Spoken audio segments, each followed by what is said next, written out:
it is the last homestand. The Tigers have an opportunity to win a season series against the Royals, something that they have not done in a few years.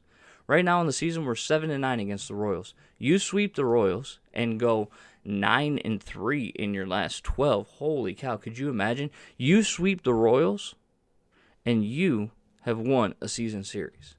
It's the final homestand. The Twins are going to be coming in for the weekend set. But right now, we have to deal with the team at hand, which is the Royals. And here's the deal, okay? The Royals, they've had our number. The Royals, they have, been pesky, as we have called them on this show quite often. But they're susceptible. And we proved that last time we were in Kansas City because we played pretty well against them the last time that they were in Kansas City. So here's some pitching matchups that I want to get to. The Tigers right now are all to be determined. Now you're looking at somebody like Joey Wentz. You're looking at Matt Manning, potentially Tyler Alexander. No, not Tyler Alexander on Wednesday, but you're looking at Eduardo Rodriguez, Drew Hutchinson. Any of those guys could potentially fit into this mix. You're definitely going to see Joey Wentz. You're definitely going to see Matt Manning. The question is when. We don't know because it's all to be determined for whatever reason, trying to get these guys extra rest or whatever the case may be. In Game 1 for the Royals, Tuesday at 6:40, Zach Greinke is going to be towing the rubber, and he's Zach Greinke. Right? You got to get to him early. You got to get to Zach Greinke and not let him dominate. The goal would be for you to be able to knock him out as quickly as possible because of their bullpen, which has not been fantastic on the season. We've talked about this, before. Their bullpen has been, pretty low down the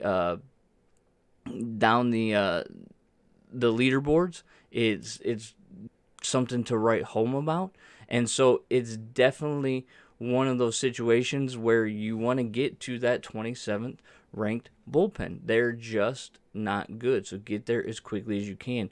And it all starts going back to like the Chicago series, right? In that Chicago series, they put pressure on them right from the get-go. They were Riley Green setting the table, Javi Baez driving the ball, putting runs on the board in the first inning, and the Tigers are better when they score runs in the first inning, which obviously the more runs you score, the more often you score them, is going to be the way to go. But keep putting that pressure, keep setting that table for the rest of the players. Here's a breakdown on Zach Greinke, right? Strikes out about 5 per 9, walks about 2 per 9.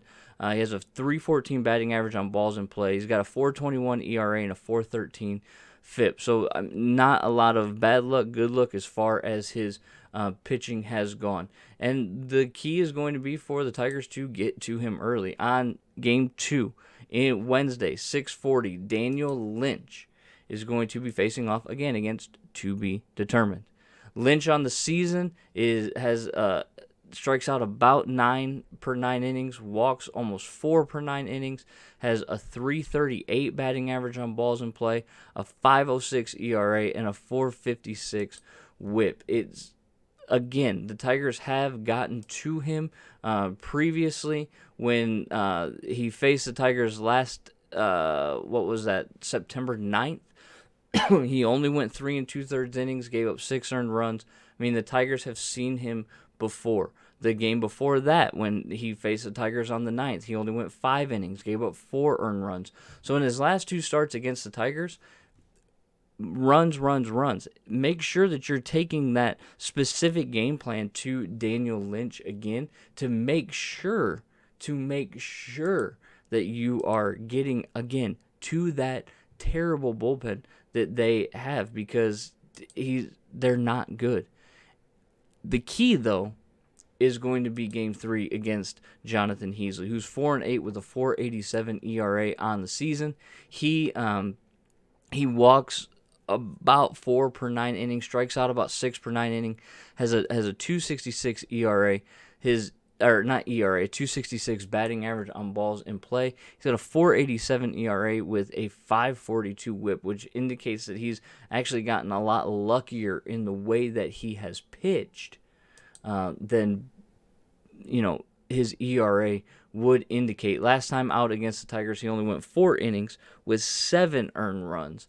But the time before that, he set a career high, going 7 innings and only giving up 2 earned runs. So it's kind of a mixed bag with Easley, right?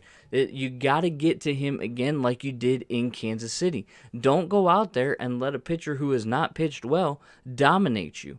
If you want to make sure that you are winning this series at minimum, potentially sweeping it and winning the season series, it's all going to come down to the offense.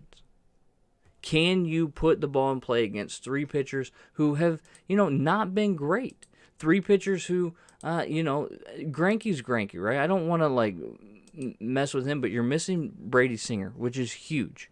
So just to go back to Greinke for a second, let's talk about him. The last time he pitched against Detroit was way back in April.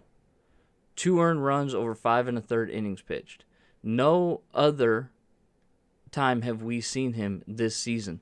So there's definitely going to be some adjustment that the Tigers have to approach him with, right? See pitches. Make sure that you're getting strikes, commanding the strike zone as Scott Harris. And then, look, defensively, you got to turn batted balls into outs, because if the Royals get on base, they're a good base running team that can create a lot of runs. And the key is going to be putting balls in play into outs, making them into outs. Cannot give them extra at-bats, cannot give them extra outs, because if you do, they will create havoc for you. It will create a situation where the Tigers are, playing from behind, and you just don't want to do that. If you're pitching against the Royals, you have to beat them in the strike zone. You have to make sure that you're getting soft contact, that you're converting that soft contact into outs, and then you're pushing runs across the plate against their pitchers. Because, look, there's 10 games left. You want to go 6-4, you got to win 2 of these. You got 3 more with Minnesota this weekend, and then you got 4 out in Seattle, which are going to be very tough. So you really, really, really need to make sure you can win the games that you can win. And these are 3 games that the Tigers can win, and it's going to be dependent upon them to play good baseball and make sure that they win these games, as they have been, right? As they have been. So it's going to be very interesting to see what happens over these 3 games. I know I will be tuned in.